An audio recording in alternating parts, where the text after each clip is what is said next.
Hi everybody, this is Julie Weeb, sports medicine physical therapist, and I am really excited to start doing a series of question and answer videos. I get a lot of questions from both women in need and practitioners, and it's just fun to be able to do it this way. And I get those if you're interested in sending me a question via email, Twitter, and I also have a Facebook page. And so all of that contact information you can find it below. But one of the major questions I get are questions related to diastasis. And diastasis, what that is it's a natural separation between the abs that occurs during pregnancy. And really, it's an intentional design so that small ladies can have big babies, okay? Because the abs can only take so much, and it's almost like a relief valve.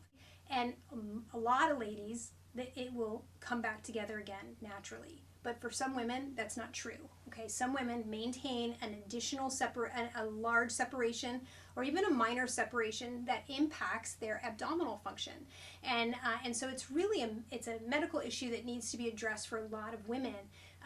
But understand that it is a natural process that leads us to that. There are a couple things though that you can do to help prevent it.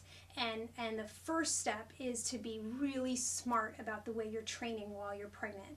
If you are doing heavy abdominal work during your pregnancy, you may be making a diastasis worse. And that's crunches.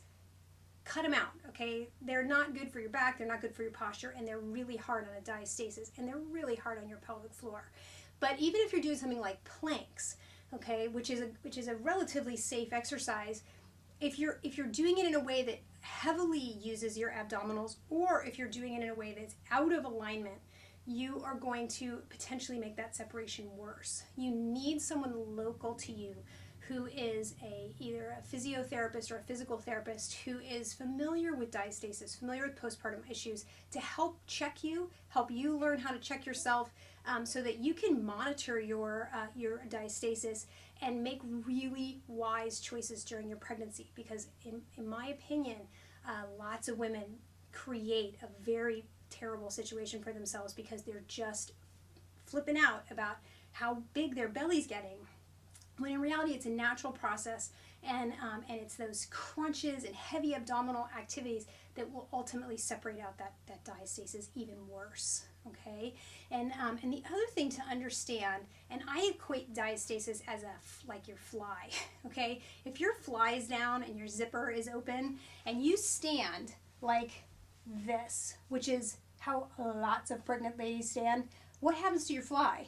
It gapes wide open. So I kind of think of the diastasis as an open fly. And if you're standing like this all day, okay, you are pulling apart that opening between the abs, alrighty? And a lot of pregnant ladies were like, how else am I supposed to stand?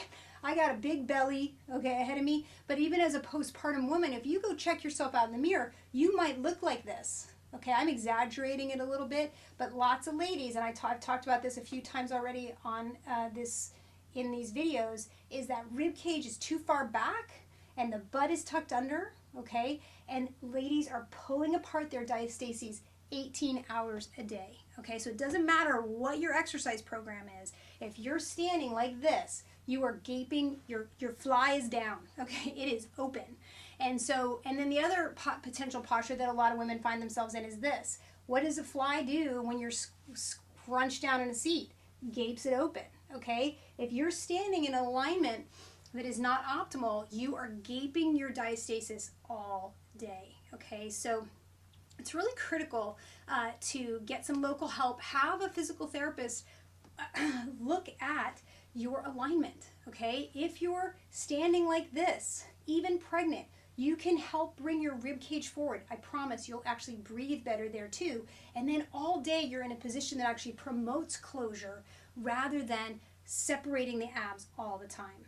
Okay, so there's just a couple of quick tips to help you manage that diastasis a little bit better. Okay, good luck. Let me know if you have other questions.